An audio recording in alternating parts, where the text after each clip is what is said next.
Hi, this is the cap we were all given at the inaugural dinner. We all assembled in Auckland at a big venue and all the World Cup teams were there, and we were all presented with these, every single player, as together with a player's tie, which is quite a unique tie in the fact that there are only, I think, 200 of them in the world for the 1987 World Cup. And we were able to mix and mingle with all sorts of people. Just an aside from this little cap that I was given, which is a treasured item of mine, I was able to swap my Zimbabwe rugby tie with a guy called Wayne Shelford, who is known as Buck Shelford, who was the 8th man for New Zealand at the time. And I have got his tie at home together with a blazer badge that I was given by him too. Yeah, unbelievable time, unbelievable moments. And then this is my jersey that I had then. We weren't given many, so this one was my first one and I kept it, and subsequently swapped other jerseys, which my sons have got. Graham's got a few, and my oldest son Anthony, he's got a couple. Well, he had, I don't know if he still got them, but this was the first one that I was ever given. The numbers are black and white, which I think is cool. Our numbers at the World Cup were red and white, but I really think this is the traditional color and should go back to that. Thanks. Hello rugby fans, welcome to another episode of the Sables Reunion Show, where we talk to the players who played in the 1987 World Cup and 1991 World Cup. Today we're joined by the 1987 left wing, Pete Kaulback. Pete Kaulback, welcome to the show. Hi Brian, welcome. Thanks for having me.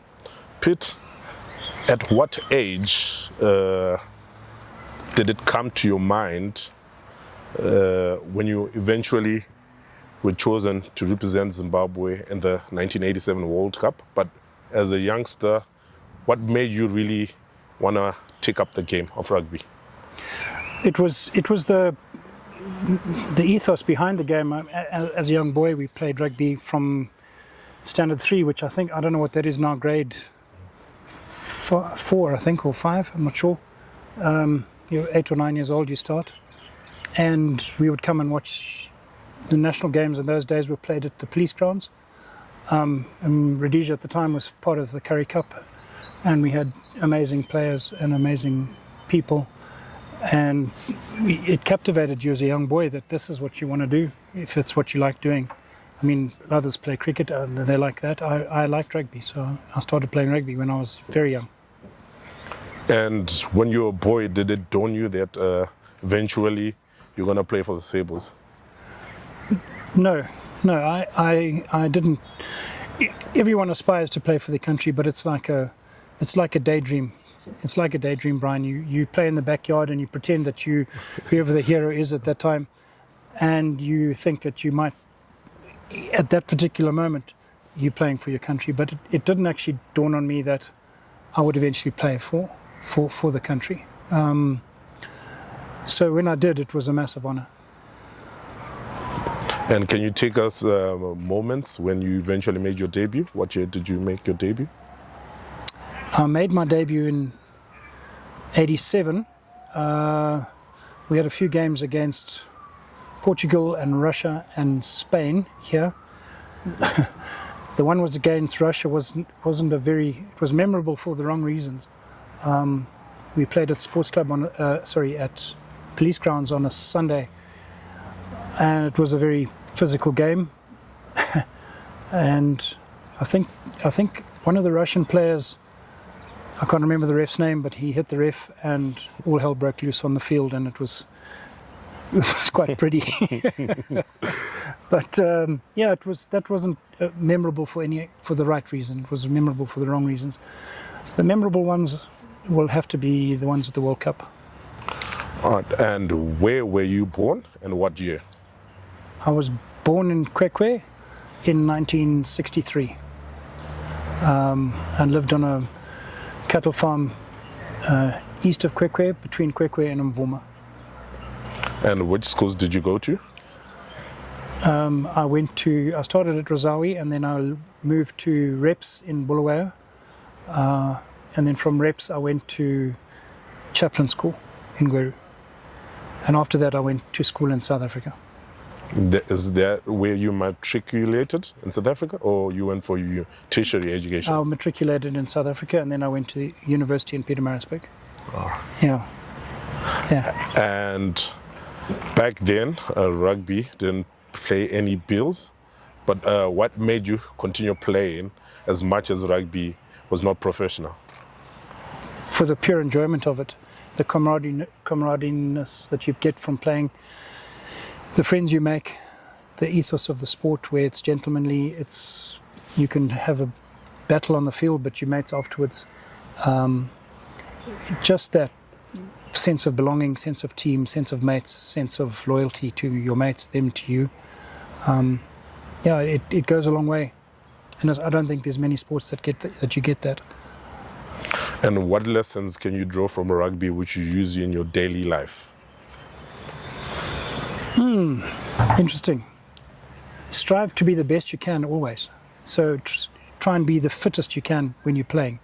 Try and be as active as you can when you're playing. When you're in your business life or your private life, be the best person you can be. Be the best player you can be. And given whatever resources you have at your disposal, be loyal, be humble. Those are things that are the sort of things that I hold true to me and from rugby. And which was your first club? My first club in Zim was Karoi. I played for Karoi because I was an assistant up in Karoi. And I got selected for Mashonaland Country Districts from there. And then, because for some reason, district players were sort of at a disadvantage when it came to national selection. So I played for Old Hererians from Karoi. And how was the rugby culture then? You mentioned you played for Karoi, and the farming community had quite a big rugby culture. How was it then? Yeah, we had an amazing time. And let me just further on from finishing with OH. Obviously, I got selected to play for Zim. From there, when I finished, I went and played for Banket, which was my local club, as we were farming in Trelawney Darndale, which is just down the road. But in those days, we had a very thriving first and second districts league. We would travel to Mvukis or we'd go down to Kwekwe and play Redcliffe. We'd go to Mutari. We'd go to Marandera. We obviously travelled to and from Karoi and played Banket. And there were many teams that we played. Bindura. So there was a much bigger playing base from which to select, which was great. It was fantastic. And which particular venue back in the days you'd always relish to go and play at?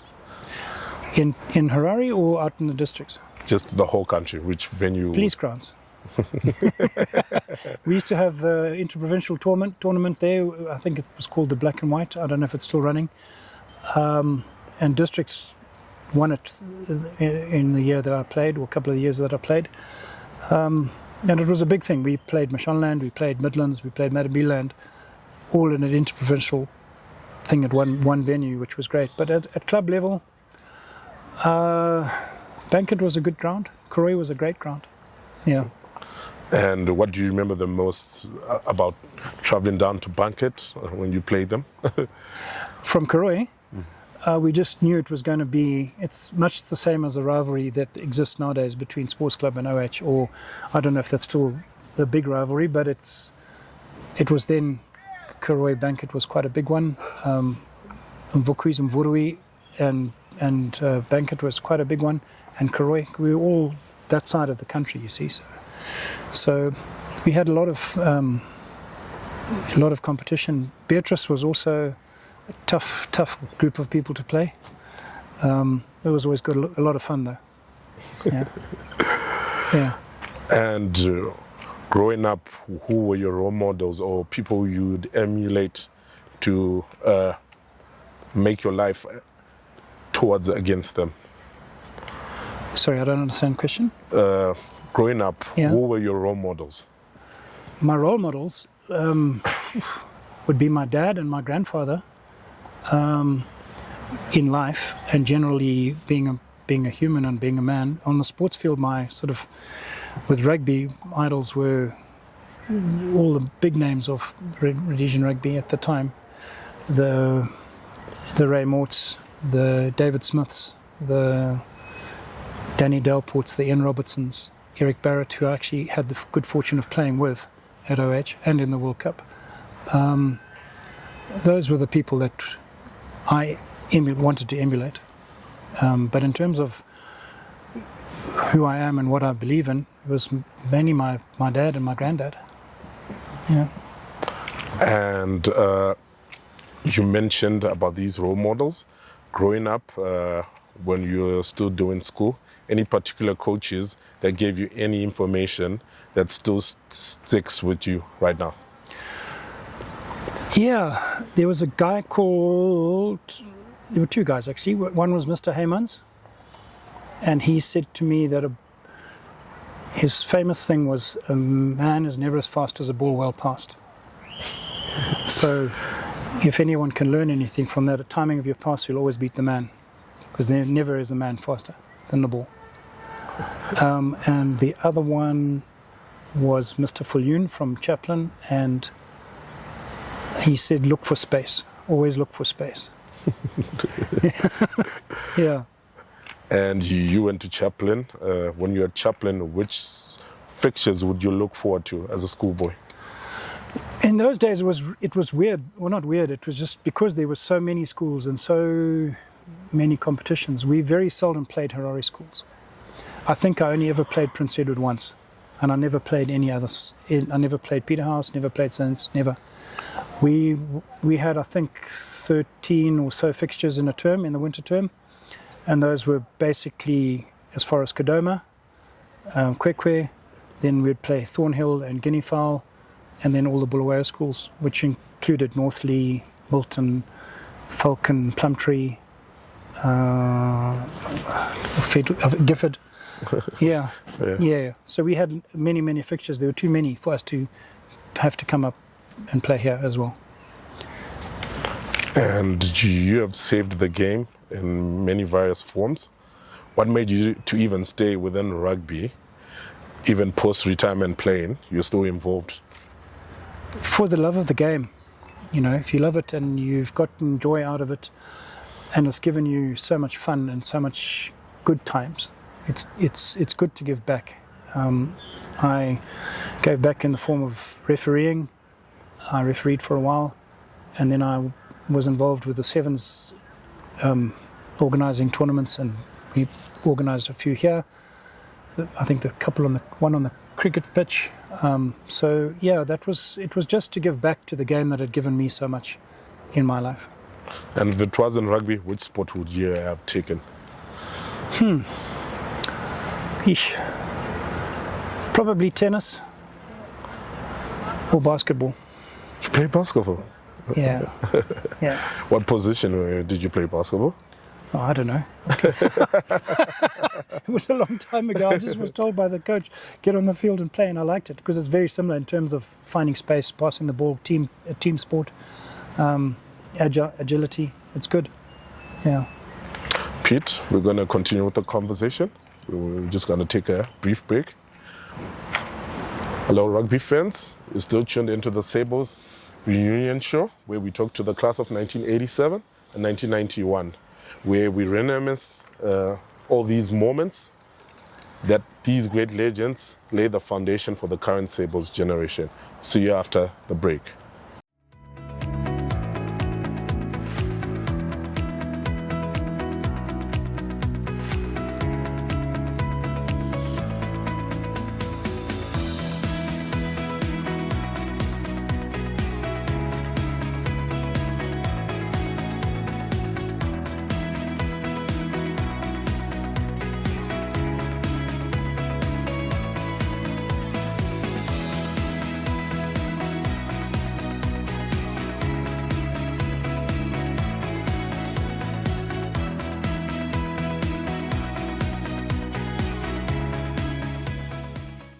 Hello rugby fans, you're still tuned into the Sables Reunion Show where we talk to the class of 1987 and 1991.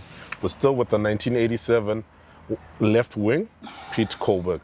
Pete Kaulback, when Zimbabwe eventually got the invite that you're going to participate in the inaugural World Cup 1987, when did you and the rugby community learn that Zimbabwe has been invited to the 1987 World Cup?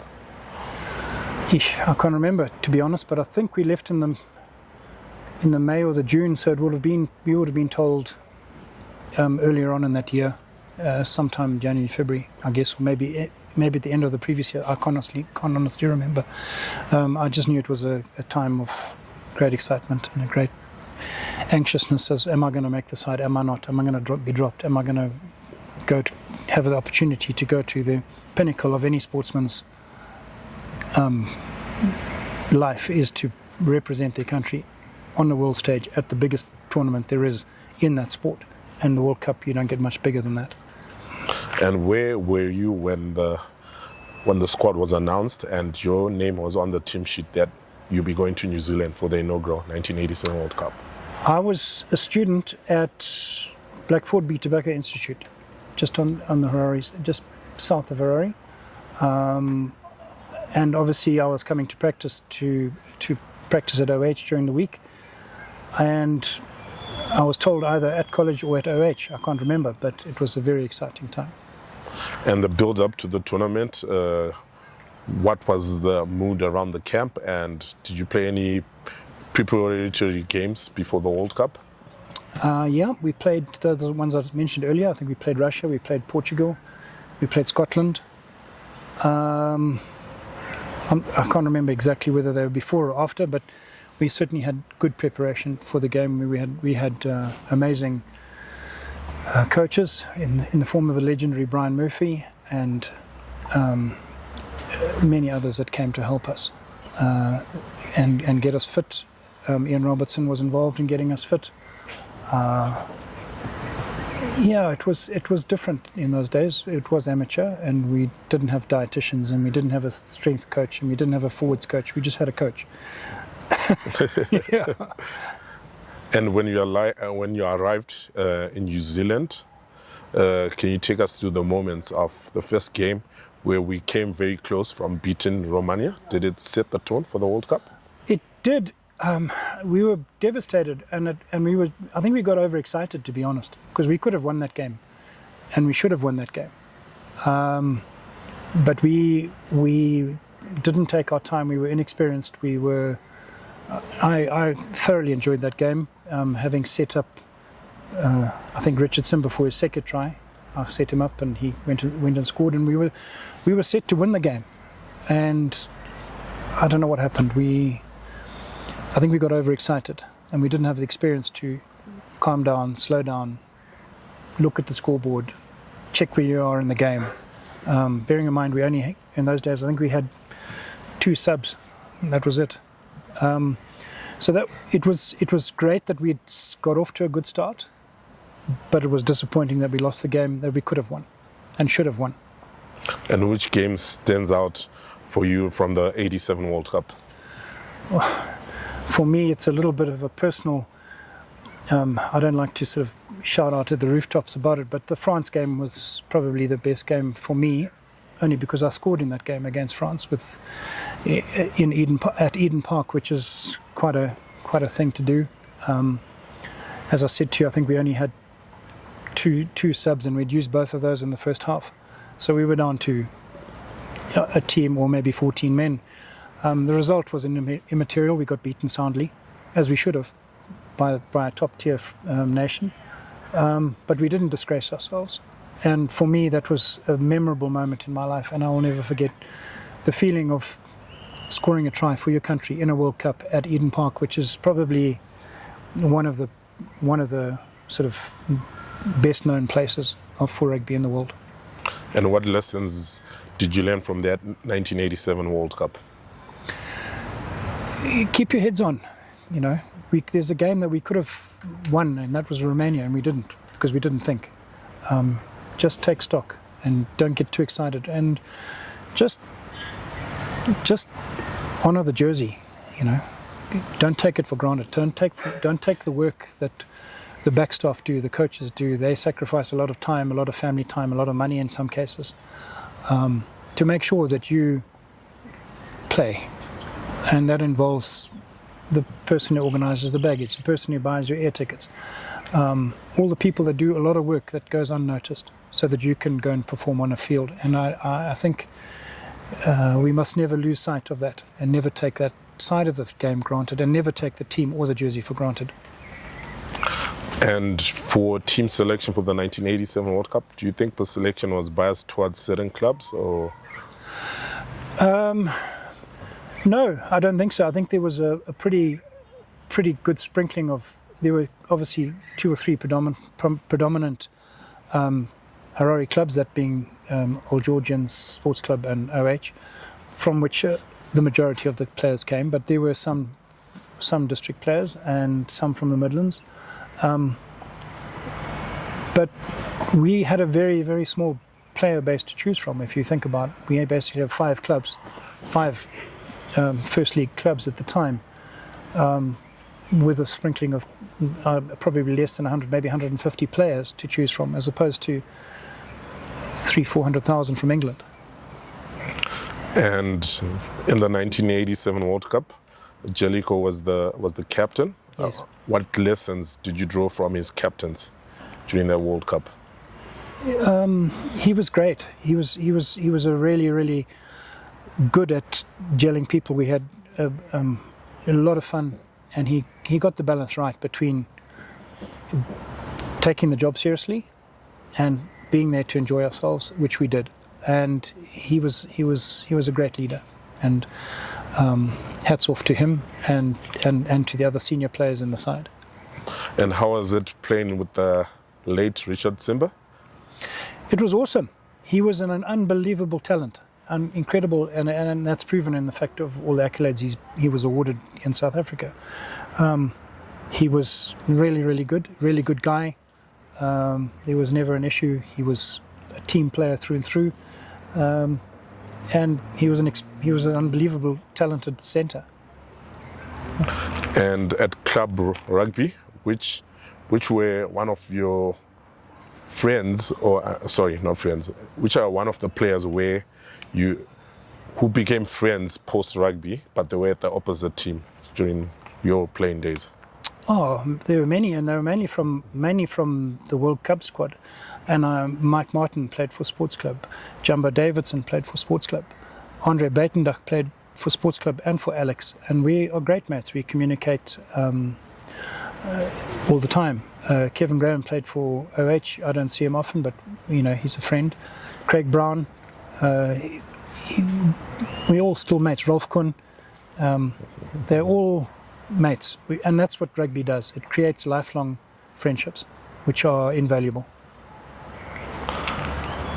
And after playing OH, which other clubs did you play for? I played for Banket. I played for Banket, and it was wonderful because I was with the farming community for which I was a part of, and it was just a great time to play.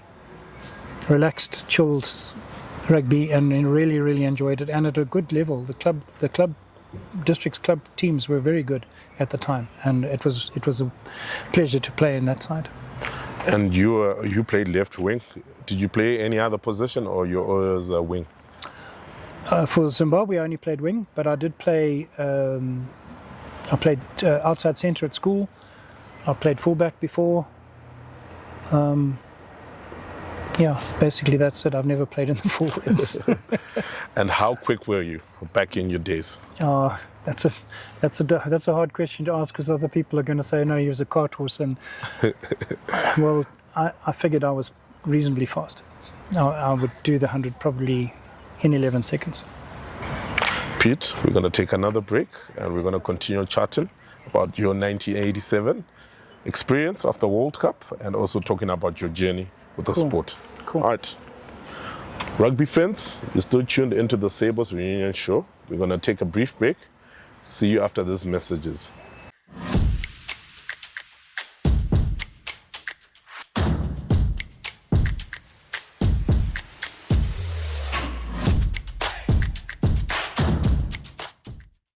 Hello, rugby fans. You're still watching the Sables reunion show, where we talk with the class of 1987 and 1991. We're still joined by the 1987 left wing, Pete Kaulback. Pete, 1991, Zimbabwe qualified for the World Cup. This time we were not invited. Did it ever cross your mind that you wanted to take part in that World Cup, but you didn't get selected? Yeah, it did. But I was also, I was now married and I had a family, and your focus changes and you're getting a little bit older, and the young guns coming through underneath were better than me and they got selected. So good. I'm glad I had my opportunity, and I'm glad they got their opportunity. It obviously it would have been great to play in 2 World Cups, but it wasn't to be, and I had my time, and it was good for me, and I'm happy about that, and I'm really pleased with the people that went after me. And was there ever a point where young players came to you asking for advice as a rugby player? There probably was. I just can't remember. I don't recall actually giving too many people too much advice. They just sort of did their thing and learnt as you go, But if someone did ask, I'm sure I would have told them what to try. Put it that way. And when Zimbabwe finally qualified last year for the 2027 World Cup, when we played Namibia, do you remember that day? Where were you, or did you watch the game? Sadly, I did not watch the game. And I don't remember where I was, but I did read about the result, and I was very happy for it. And what came to your mind when you heard that Zimbabwe was qualified, when you had the results? I said to myself, yes, finally, because they've been trying so hard, and Namibia, being our nemesis, has always pipped us to the post, and finally, through perseverance and persistence, the Sables got to where they need to be, and they deserve to be where they go. And Australia is not far. If you're going to tell any players who eventually going to get the opportunity to play in a World Cup, you played in one, what would you tell them? Do everything you can to get selected. Make sure that you are super, super fit. Make sure that everything is in order. Your lifestyle, your personal life, your fitness, your nutrition, your health, and take the opportunity with both hands and relish every single moment, because it is truly a very, very special time in one's life. This year Zimbabwe is going to play 6 big tests. They're going to play a lot of Tier 2 nations. How important do you think those fixtures are going to be for the Sables? I think it's immensely important, because if you are a lower ranked player or team and you're playing a higher ranked team, you generally lift yourself up to their game. And for the opportunity to run out against England, cracky, that's huge. That is huge, given England's status at the moment. They're quite strong, but the fact is that they've won a World Cup before.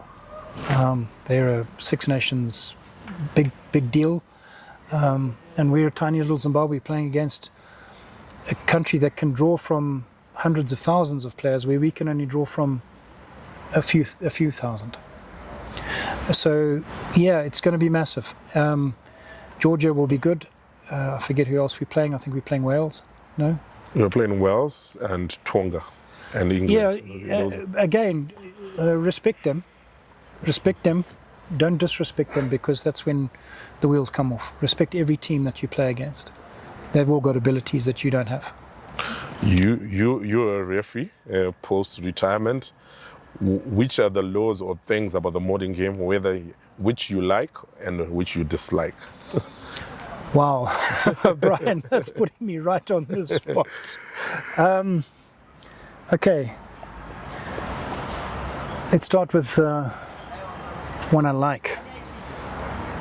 I think the 50-22 is a great law to advance the game and speed it up a little bit. How long have you got for the ones I don't like? Just give us a few. I'm joking. I think